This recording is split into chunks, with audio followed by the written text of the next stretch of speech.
ಬೇಡಿಕೆಗಳ ಈಡೇರಿಕೆಗೆ ಆಗ್ರಹಿಸಿ ಕೃಷಿ ಪರಿಕರ ಮಾರಾಟಗಾರರಿಂದ ಅಂಗಡಿ ಬಂದ್ ಕೇಂದ್ರ ಸರ್ಕಾರದ ಗಮನ ಸೆಳೆಯಲು ಹಾಗೂ ವಿವಿಧ ನ್ಯಾಯಸಮ್ಮತ ಬೇಡಿಕೆಗಳನ್ನು ಈಡೇರಿಸುವಂತೆ ಒತ್ತಾಯಿಸಿ ಭಾರತ್ ಬಂದ್ ಕರೆಗೆ ಬೆಂಬಲ ಸೂಚಿಸಿ ಇಂದು ಶ್ರೀನಿವಾಸಪುರ ತಾಲೂಕಿನಾದ್ಯಂತ ಕೃಷಿ ಪರಿಕರ ಮಾರಾಟಗಾರರು ತಮ್ಮ ವ್ಯವಹಾರವನ್ನು ಸ್ಥಗಿತಗೊಳಿಸಿ ಪ್ರತಿಭಟನೆ ನಡೆಸಿದರು. ಶ್ರೀನಿವಾಸಪುರ ತಾಲೂಕು ಕೃಷಿ ಪರಿಕರ ಮಾರಾಟಗಾರರ ಕ್ಷೇಮಾಭಿವೃದ್ಧಿ ಸಂಘದ ನೇತೃತ್ವದಲ್ಲಿ ತಹಶೀಲ್ದಾರ್ ಅವರಿಗೆ ಮನವಿ ಪತ್ರ ಸಲ್ಲಿಸಲಾಯಿತು. ಸಂಘದ ಪದಾಧಿಕಾರಿಗಳು ತಮ್ಮ ಬೇಡಿಕೆಗಳ ಪಟ್ಟಿಯನ್ನ ಪ್ರಸ್ತುತಪಡಿಸಿದ್ದು, ಅವುಗಳಲ್ಲಿ ಪ್ರಮುಖವಾದವುಗಳೆಂದರೆ ಯೂರಿಯಾ ರಸಗೊಬ್ಬರದ ಜೊತೆಗೆ ಇತರೆ ಅನಗತ್ಯ ಗೊಬ್ಬರಗಳನ್ನು ಬಲವಂತವಾಗಿ ಟ್ಯಾಗಿಂಗ್ ಮಾಡುವುದನ್ನು ಕೂಡಲೇ ನಿಲ್ಲಿಸಬೇಕು. ಯೂರಿಯಾ ಸೇರಿದಂತೆ ಇತರೆ ರಸಗೊಬ್ಬರಗಳನ್ನು ಡೀಲರ್ಗಳಿಂದ FOL ಫ್ರೀ ಆನ್ ಲಾರಿ ಮೂಲಕ ವಿತರಿಸಬೇಕು. ಕೃಷಿ ಪರಿಕರಗಳು ಕಳಪೆ ಮಟ್ಟದವು ಎಂದು ಕಂಡುಬಂದಲ್ಲಿ ಮಾರಾಟಗಾರರ ಬದಲಿಗೆ ನೇರವಾಗಿ ಉತ್ಪಾದಕ ಕಂಪನಿಗಳ ಮೇಲೆ ಶಿಸ್ತು ಕ್ರಮ ಜರುಗಿಸಬೇಕು. ರಸಗೊಬ್ಬರ ಮಾರಾಟದ ಮೇಲೆ ಡೀಲರ್ಗಳಿಗೆ ನೀಡುವ ಲಾಭಾಂಶವನ್ನು ಕನಿಷ್ಠ ಶೇಕಡಾ 8ಕ್ಕೆ ಹೆಚ್ಚಿಸಬೇಕು. ಬಿತ್ತನೆ ಬೀಜದ ಮೇಲಿನ ಸಬ್ಸಿಡಿ ಪೋರ್ಟಲ್ ಮೂಲಕವೇ ಮಾರಾಟವಾಗುವಂತೆ ಕ್ರಮ ಕೈಗೊಳ್ಳಬೇಕು. ರೈತರಿಗೆ ಮತ್ತು ಮಾರಾಟಗಾರರಿಗೆ ಪಾರದರ್ಶಕ ವ್ಯವಸ್ಥೆ ಕಲ್ಪಿಸಲು ಸರ್ಕಾರ ತಕ್ಷಣವೇ ಈ ಬೇಡಿಕೆಗಳನ್ನು ಪರಿಗಣಿಸಬೇಕು ಎಂದು ಸಂಘದ ಮುಖಂಡರು ಮನವಿಯಲ್ಲಿ ತಿಳಿಸಿದ್ದಾರೆ. ಶ್ರೀನಿವಾಸಪುರ ತಾಲೂಕಿನ ಎಲ್ಲಾ ಕೃಷಿ ಪರಿಕರ ಮಾರಾಟಗಾರರು ಸ್ವಯಂ ಪ್ರೇರಿತರಾಗಿ ಈ ಬಂದ್ನಲ್ಲಿ ಭಾಗವಹಿಸಿದ್ರು. ಇದೇ ವೇಳೆ ತಾಲೂಕು ದಂಡಾಧಿಕಾರಿಗಳಿಗೆ ಹಾಗೂ ಕೃಷಿ ಇಲಾಖೆ ಅಧಿಕಾರಿಗಳಿಗೆ ಮನವಿ ಪತ್ರವನ್ನು ಸಲ್ಲಿಸಿ ರಾಜ್ಯ ಹಾಗೂ ಕೇಂದ್ರ ಸರ್ಕಾರಕ್ಕೆ ತಲುಪಿಸುವಂತೆ ಒತ್ತಾಯಿಸಿದರು. ಎಲ್ಲರಿಗೂ ನಮಸ್ಕಾರ. ಈ ದಿನ ಭಾರತದಾದ್ಯಂತ ಕೃಷಿ ಪರಿಕರ ಮಾರಾಟಗಾರರ ಅನೇಕ ಬೇಡಿಕೆಗಳನ್ನು ಈಡೇರಿಸಲು ಎಲ್ಲ ಸೇರಿ ಈ ದಿನ ಒಂದು ದಿನದ ಬಂದನ್ನು ಆಚರಿಸ್ತಾ ಇದ್ದಾರೆ ಭಾರತದಾದ್ಯಂತ. ಕಾರಣ ಏನೆಂದರೆ, ಇಲ್ಲಿ ಯೂರಿಯಾ ರಸಗೊಬ್ಬರ ಮತ್ತು DAP ರಸಗೊಬ್ಬರಗಳ ಕೊರತೆಯಿಂದ ಕೇಂದ್ರ ಸರ್ಕಾರವು ಅನೇಕ ನಿಬಂಧನೆಗಳನ್ನು ಮಾರಾಟ ಮಾಡಲಿಕ್ಕೆ ವಿಧಿಸಿದೆ. ಅದರಲ್ಲಿ ಇಲ್ಲಿ ನಮ್ಮ ಪ್ರಾಬ್ಲಮ್ ಏನಂದರೆ, ಯೂರಿಯಾ ರಸಗೊಬ್ಬರದ ಜೊತೆ ಇನ್ನಿತರ ಗೊಬ್ಬರಗಳನ್ನು ಟ್ಯಾಗಿಂಗ್ ಮಾಡೋದು ಬಂದ್ ಮಾಡಬೇಕು. ಏನು ಮಾಡ್ತಾ ಇದ್ದಾರೆ, ಯೂರಿಯಾ ನಮಗೂ ಒಂದು ಲೋಡ್ ಯೂರಿಯಾ ಬೇಕು ಅಂತ ಡೀಲರ್ ಕೇಳಿದರೆ ಕಂಪನಿಗಳವ್ರು ಏನು ಮಾಡ್ತಾರೆ, ಅದರ ಜೊತೆಗೆ ಸ್ವಲ್ಪ ಬೇರೆ ಬೇರೆ ಮೈಕ್ರೋನ್ಯೂಟ್ರಿಯೆಂಟ್ ತಗೊಳ್ಳಿ, ಅದು ತಗೊಳ್ಳಿ, ಇದು ತಗೊಳ್ಳಿ ಅಂದ್ಬಿಟ್ಟು ಎಲ್ಲನೂ ಟ್ಯಾಗಿಂಗ್ ಮಾಡ್ತಿದ್ದಾರೆ. ಇಷ್ಟು ತಗೊಂಡ್ರೆ ಮಾತ್ರ ನಿಮಗೆ ಗೊಬ್ಬರ ಕೊಡ್ತೀವಿ ಅಂತ ಲಿಂಕ್ ಅಂದರೆ ಟ್ಯಾಗಿಂಗ್ ಅಂತ. ಅದು ನಾವು ತಗೊಳ್ತೀವಿ, ಬೇರೆ ಯಾವುದೋ ನಮ್ಗೆ ಇಷ್ಟ ಬಂದಿದ್ದು ಒಳ್ಳೆ ಕಂಪ್ನಿದು ಮೈಕ್ರೋನ್ಯೂಟ್ರಿಯೆಂಟ್ ಏನಿದೆ, ಯಾಕಂದರೆ ಅವಶ್ಯಕತೆ ಇದೆ, ಅದು ನಾವು ತಗೊಂಡು ಮಾರ್ತೀವಿ. ಆದರೆ ಕಡ್ಡಾಯವಾಗಿ ತಗೊಂಡ್ರೆ ಮಾತ್ರ ಮಾರ್ತೀವಿ ಅನ್ನೋ ಅಂಥದ್ದನ್ನು ಕೊಟ್ಟು ತಲೆ ಮೇಲೆ ಹೇರಿ ಡೀಲರ್ಗಳಿಗೆ ಸಪ್ಲೈ ಮಾಡ್ತಿದ್ದಾರೆ ಆ ಯೂರಿಯಾ. ಆದ್ದರಿಂದ ಇದನ್ನು ಈ ಟ್ಯಾಗಿಂಗ್ ಮಾಡೋದನ್ನು ಬಂದ್ ಮಾಡಬೇಕು. ಆಮೇಲೆ ಯೂರಿಯಾ ಮತ್ತು ಇನ್ನಿತರ ರಸಗೊಬ್ಬರಗಳನ್ನು ಡೀಲರ್ಗಳಿಗೆ FOL ಮೂಲಕ ವಿತರಿಸಬೇಕು. FOL ಮೂಲಕ ವಿತರಿಸಬೇಕು. ಏನಂದರೆ, ಇಲ್ಲಿ ಗೊಬ್ಬರ ಬರುತ್ತೆ. ಇವಾಗ ಉದಾಹರಣೆಗೆ ಯೂರಿಯಾ 266 ರೂಪಾಯಿ ಒಂದು ಮೂಟೆಗಿದೆ.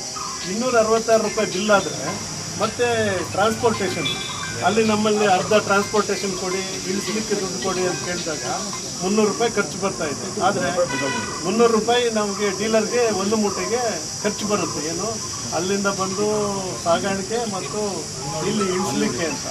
ಆದ್ದರಿಂದ ಇದು ನಾವು 266 ರೂಪಾಯಿ ಮಾರಬೇಕಾಗುತ್ತೆ ಗೌರ್ಮೆಂಟ್ ಗೈಡ್ಲೈನ್ಸ್ ಪ್ರಕಾರ. ಆದ್ದರಿಂದ ಈ ಸಾಗಾಣಿಕೆ ವೆಚ್ಚ ಮತ್ತು ಇದನ್ನೇನೋ ಇಳಿಸುವಂಥದ್ದು, ಇದನ್ನು ಲೇಬರ್ ಇದನ್ನು ಕಂಪ್ನಿಯವರೇ ಭರಿಸಬೇಕು ಅಂತ ನಮ್ಮ ಒಂದು ಬೇಡಿಕೆ. ಮತ್ತು ಇಲ್ಲಿ ಏನು ಮಾಡ್ತಾರೆ, ಕಂಪ್ನಿಗಳವರು ನಮಗೆ ರಸಗೊಬ್ಬರ ಅಥವಾ ಕ್ರಿಮಿನಾಶಕ ಏನೋ ಸಪ್ಲೈ ಮಾಡಿರ್ತಾರೆ. ಅದರಲ್ಲಿ ಕಂಪ್ನಿಗಳ ತಪ್ಪಿನಿಂದ ಏನು ಮಾಡ್ತಾರೆ, ಒಂದು ಕಳಪೆ ಗುಣಮಟ್ಟದ್ದೇನು ಬಂದಿರುತ್ತೆ. ಕಳಪೆ ಗುಣಮಟ್ಟದ್ದು ಬಂದಾಗ ನಮ್ಮಲ್ಲಿ ವಿಜಿಲೆನ್ಸ್ನವ್ರು ಬಂದಾಗ ಏನು ಮಾಡ್ತಾರೆ, ಇಲ್ಲಿ ಯಾರು ನಾವು ಮಾರಾಟ ಮಾಡ್ತಾ ಇದ್ದೀವಿ ನಮ್ಮನ್ನು ಹಿಡ್ಕೊಂಡು ನಮ್ಮ ಮೇಲೆ ಕೇಸ್ ಬುಕ್ ಮಾಡ್ತಿದ್ದಾರೆ. ಅದು ತಯಾರು ಮಾಡೋರು ಕಂಪ್ನಿಯವರು ಏನು ಕೊಟ್ಟರೆ ಇಲ್ಲಿ ಡೀಲರ್ ಏನು ಮಾಡ್ತಾರೆ, ಅದನ್ನು ಮಾರ್ತಾರೆ. ಅದರ ಬದಲಿಗೆ ಏನಾದರೂ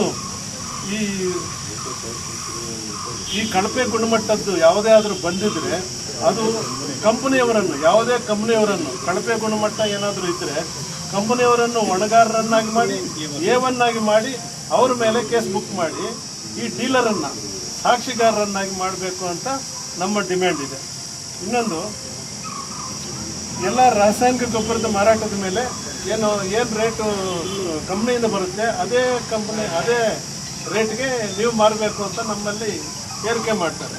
ಇನ್ನು ಅಂಗಡಿ ಇಟ್ಟಿರೋದು ದೊಡ್ಡ ದೊಡ್ಡ ಗೋಡನ್ಗಳು ಮಾಡೋದು ಬಾಡಿಗೆ ಅದು ಇದು ಇಲ್ಲ ಹುಡುಗರ ಸಂಬಳ ಇಲ್ಲಿಂದ ಬರುತ್ತೆ. ಅದರ ಬದಲಿಗೆ ಏನು ಎಲ್ಲ ರಾಸಾಯನಿಕ ಗೊಬ್ಬರ ಮಾರಾಟಗಾರರಿಗೆ 8% ಅಷ್ಟು ಕಂಪ್ನಿಯವರು ಲಾಭಾಂಶವನ್ನು ಡಿಕ್ಲೇರ್ ಮಾಡಿಕೊಡ್ಬೇಕಾಗುತ್ತೆ. ಇನ್ನು ಬಿತ್ತನೆ ಬೀಜದ ಸಾತಿ ಪೋರ್ಟಲನ್ನು ಮಾರಾಟ ಸ್ನೇಹಿಯನ್ನಾಗಿ ಮಾಡಬೇಕು. ಇನ್ನು ರೈತರಿಗೆ ಈಗ ರಸಗೊಬ್ಬರ ವಿತರಣೆ ಮಾಡಲು FID ಮಾಡಬೇಕು. FID ಮತ್ತು ಕಿಸಾನ್ ತಂತ್ರಾಂಶ ಮೂಲಕ ವಿತರಿಸಿ ಅಂತ ನಮ್ಗೆ ಹೇಳ್ತಾರೆ. FID ಅಂದರೆ ಈಗ ಏನಾಗಿದೆ ಸಮಸ್ಯೆ ಅಂದರೆ, ಈಗ ಉದಾಹರಣೆಗೆ FID ಯಾರ್ದು ಒಂದು ಪಾಣಿನಲ್ಲಿ ಯಾರ್ದು ಹೆಸರಿದೆ ಅವ್ರದ್ದು ಮಾತ್ರ FID ಬರುತ್ತೆ. ಈಗ ಇತ್ತೀಚೆಗೆ ಏನಾಗುತ್ತೆ, ನಮ್ಮ ಕಂಪ್ಯೂಟರೈಸ್ಡ್ ಆದಮೇಲೆ ಪಾಣಿ ಯಾರ್ದೋ ಹೆಸರಲ್ಲಿರುತ್ತೆ, ಅಜ್ಜ ಅಪ್ಪನ ಹೆಸರಲ್ಲಿರುತ್ತೆ, ಅವರು ಮೃತರಾಗಿರ್ತಾರೆ, ಅವ್ರ ಹೆಸರಿಗೆ ಬರುತ್ತೆ FID. ಈಗ ಇರೋರಿಗೆ ಸುಮಾರು ಜನಕ್ಕೆ FIDಗಳಿಲ್ಲ. ಅವರು ಏನು ಒಂದು ರಸಗೊಬ್ಬರ ಬೇಕು ಅಂದಾಗ ಅವ್ರಿಗೆ ರಸಗೊಬ್ಬರ ಸಿಗೋದಿಲ್ಲ. FID ಇಲ್ಲದೆ ಮಾರಾಟ ಮಾಡಬಾರ್ದು, ಯೂರಿಯಾ ಮತ್ತು DAPನ ಮಾರಾಟ ಮಾಡಬಾರ್ದು ಅಂತ ನಿಬಂಧನೆ ವಿಧಿಸಿದ್ದಾರೆ. ಆದ್ದರಿಂದ ಇದಕ್ಕೆ ವಿನಾಯಿತಿ ನೀಡಬೇಕು ಅಂತ ನಮ್ಮ ಡಿಮ್ಯಾಂಡ್ ಇದೆ ಅಷ್ಟೇ. ಈಗ ಭಾರತದಾದ್ಯಂತ ಈ ದಿನ ಏನು ಬಂದ್ ಮಾಡ್ತಿದ್ದಾರೆ, ಈ ವಿಷಯವನ್ನು ಕೇಂದ್ರ ಸರ್ಕಾರದ ಗಮನ ಸೆಳೆಯಲು ಅದರ ಪ್ರಕಾರ ನಾವು ನಮ್ಮ ತಾಲೂಕಿನಲ್ಲಿ ಅದರ ಏನು ಬೆಂಬಲಕ್ಕೆ ನಾವು ಶ್ರೀನಿವಾಸಪುರ ತಾಲೂಕಿನ ರಸಗೊಬ್ಬರ ಕೃಷಿ ಪರಿಕರ ಮಾರಾಟಗಾರರ ಕ್ಷೇಮಾಭಿವೃದ್ಧಿ ಸಂಘದಿಂದ ನಾವು ಸಹ ಈ ದಿನ ಬಂದ್ ಆಚರಿಸಿ ಒಂದು ದಿನ ಮಟ್ಟಿಗೆ ನಮ್ಮ ವ್ಯಾಪಾರಗಳನ್ನು ಬಂದ್ ಮಾಡಿ ಮಾನ್ಯ ತಹಶೀಲ್ದಾರ್ ಅವರಿಗೆ ಮತ್ತು ಸಹಾಯಕ ಕೃಷಿ ನಿರ್ದೇಶಕರವರಿಗೆ ಮನವಿ ಪತ್ರವನ್ನು ಅವ್ರ ಮುಖಾಂತರ ಕೇಂದ್ರ ಸರ್ಕಾರಕ್ಕೆ ತಲುಪಿಸುವಂಥ ಕಾರ್ಯಕ್ರಮ ಮಾಡ್ತಾ ಇದ್ದೀವಿ. ಆಲ್ ಇಂಡಿಯಾ ಬಂದಾಗಿರೋದು ರೈತರ ದೃಷ್ಟಿಯಿಂದ ಇನ್ನು FID ನಂಬರ್ ಬರೋದಕ್ಕೆ ಅದರಲ್ಲಿ ನಮ್ಗೇನು ಮಿಷಿನ್ ಅಂತ ಕೊಟ್ಟಿದ್ದಾರಲ್ಲ ಅದರಲ್ಲಿ ಅದನ್ನ ಇದನ್ನ ಮಾಡಿಲ್ಲ, ಅಪ್ಡೇಟ್ ಮಾಡಿಲ್ಲ. ಅದು ಆಗೋವರೆಗೂ ಇವರು ನಮಗೆ ರೈತರಿಗೆ ಮಾಡಬೇಕು. ಅದು ಕಮ್ಮಿ ಕೊಡೋಣ, 2 ಮೂಟೆ ಕೇಳಿದ್ರೆ 1 ಮೂಟೆ ಕೊಟ್ಬಿಟ್ಟು ಹೋಗಂಗೆ ಮಾಡಬೇಕು. ಇಲ್ಲ ಅಂತಂದ್ರೆ ನಾವು ನಿಷ್ಠೂರ ಆಗ್ತೀವಿ. ಈ ಕಡೆ ರೈತರ ಕಡೆ ನಿಷ್ಠೂರ, ಈ ಕಡೆ ನಮಗೆ ಅಧಿಕಾರಿಗಳು ಮಾರಾಟ ಮಾಡಬೇಡಿ ಅಂತಾರೆ. ಇದು ನಮ್ಗೆ ಪ್ರಾಬ್ಲಮ್ ಆಗಿರೋದು. ಇವಾಗ DAP ಮಾಡಬೇಡಿ ಅಂತಾರೆ, DAP ನೋಡಿದ್ರೆ ಇವಾಗಲೇ ಹೋಗೋದು. ಯಾಕಂದ್ರೆ ಟೊಮೊಟೊ ಇವಾಗ ಸೀಸನ್ ಇರೋದ್ರಿಂದ ಬರೀ DAP ಬೇಕಾಗ್ತದೆ. DAP ಇಲ್ಲದೆ ಆಗೋದಿಲ್ಲ. 10 ಮೂಟೆ DAP ಹಾಕೊಂಡು 1 2 ಮೂಟೆ 3 ಮೂಟೆ DAP ಕೊಟ್ಟು ಅದ್ರ ಏನಾದ್ರು ಮಾಡ್ಬೋದು. ಇಲ್ಲ ಅಂದ್ರೆ ಸಾಧ್ಯನೇ ಇಲ್ಲ. ಆ ಥರ ಆಗ್ಬಿಟ್ಟಿದೆ. ಮತ್ತೆ ಈ FID ನಂಬರ್ದು ಇನ್ನ ತಂತ್ರಾಂಶನ ಅವರು ರೆಡಿ ಮಾಡಿಲ್ಲ. ಮಾಡ್ದೇ ಅದು FID ನಂಬರ್ ಹಾಕ್ಬಿಟ್ಟು ನೀವು ಕೊಡ್ರಿ ಅಂದ್ರೆ ನಾವು ಕೊಡೋಕ್ಕೂ ಬರ್ತಾ ಇಲ್ಲ. ಆ ಒಂದು ಅಪ್ಗ್ರೇಡ್ ಆದ್ಮೇಲೆ ಬೇಕಾದ್ರೆ ಮಾಡೋದಕ್ಕೆ ಬೇಕಾದ್ರೆ ನಡೀತದೆ. ನಮ್ಗೆ ಯೂರಿಯಾಗಳೆಲ್ಲ ಡಿಮ್ಯಾಂಡ್ ಬರೋದು ಯಾವಾಗ 7ನೇ ತಿಂಗಳು ಮತ್ತು 8ನೇ ತಿಂಗಳು. ಅಲ್ಲಿವರೆಗೂ ಇವಾಗಿಂದನೇ ನಮ್ಗೆ ಇಷ್ಟಕ್ಕೊಂದು ತೊಂದರೆ ಆಗಿಬಿಟ್ರೆ ರೈತರಿಗೂ ಭಾಳ ತೊಂದರೆ ಆಗಿಬಿಡುತ್ತೆ. ನಾವು ತಗೊಂಬಂದು ಅಂಗಡಿಲಿ ಇಡಬೇಕಷ್ಟೇ, ಮಾರಾಟ ಮಾಡೋಂಗಿಲ್ಲ. ಯಾರಾದರೂ ಬಂದು ನೋಡಿಬಿಟ್ಟು ಇದೆಯಲ್ಲ ನೀನು ಇಟ್ಕೊಂಡಿದ್ದೀಯಾ ನಮ್ಗೆ ಕೊಡ್ತಾ ಇಲ್ಲ ಅಂತ ಕೇಳಿದ್ರೆ ಅದು ಕೊಟ್ಟರೆ ನಮ್ಮ ಕಡೆ ಇಲ್ಲೇ ಇಲ್ಲ. ಆ ಥರ ಆಗಿಬಿಟ್ಟಿದೆ.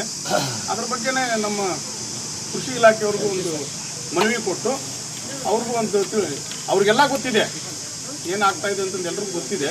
ಆದರೆ ಅವ್ರೂ ಗೌರ್ಮೆಂಟ್ ಹೇಳ್ದಂಗೆ ಕೇಳಬೇಕಾಗ್ತದೆ. ಅದಕ್ಕೋಸ್ಕರ ಅವ್ರು ಗೌರ್ಮೆಂಟ್ ಕಡೆಯಿಂದ ಮಾತಾಡಿ ನಮಗೇನಾದರೂ ಒಂದು ಸಜೆಷನ್ ಮಾಡಿಕೊಡ್ಲಿ ಅಂತ ಇವತ್ತು ಅವ್ರು ಕೇಳ್ಕೊಳ್ತಾ ಇದ್ದೀವಿ.